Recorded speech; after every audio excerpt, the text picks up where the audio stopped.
হয়েছেন ওই নাঙ্গলবন্দের রাজার 17টা ছেলে ছিল। ওই রাজার 17টা ছেলে ছিল।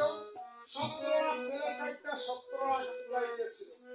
বড় ছেলে কাইটা যেই গাতলার মন্দ দিয়েছেন সেই গাতলার নাম হলো বাজারটার দক্ষিণ পাশে ব্রিজটার দক্ষিণ দিয়ে পূর্ব পাশে হলো রাজঘাট।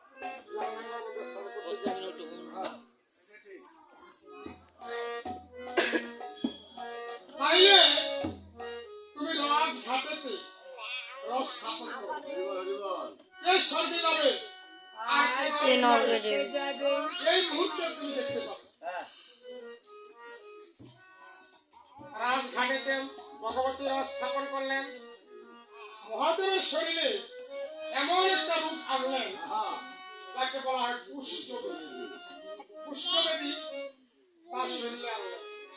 আর আদ্যশক্তি মহামায়া তিনি নারী মানব রূপ ধারণ করে শিরা একটা বস্ত্র পরে তার স্বামীকে নিয়ে গাতলার সামনে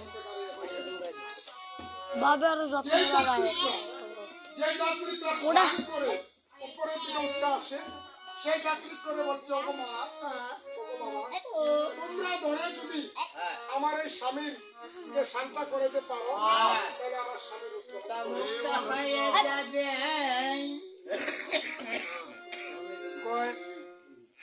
আমরা এত বড় একটা রূপ আমরা ধরে যদি শান্তা করাই তাহলে মুক্ত হলে তো ভালো।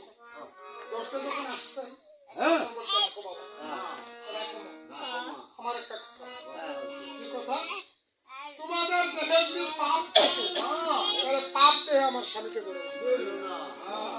পাপ দেহে আমার স্বামীকে ধরো না। আর যদি কেউ পাপ দেহে ধরবে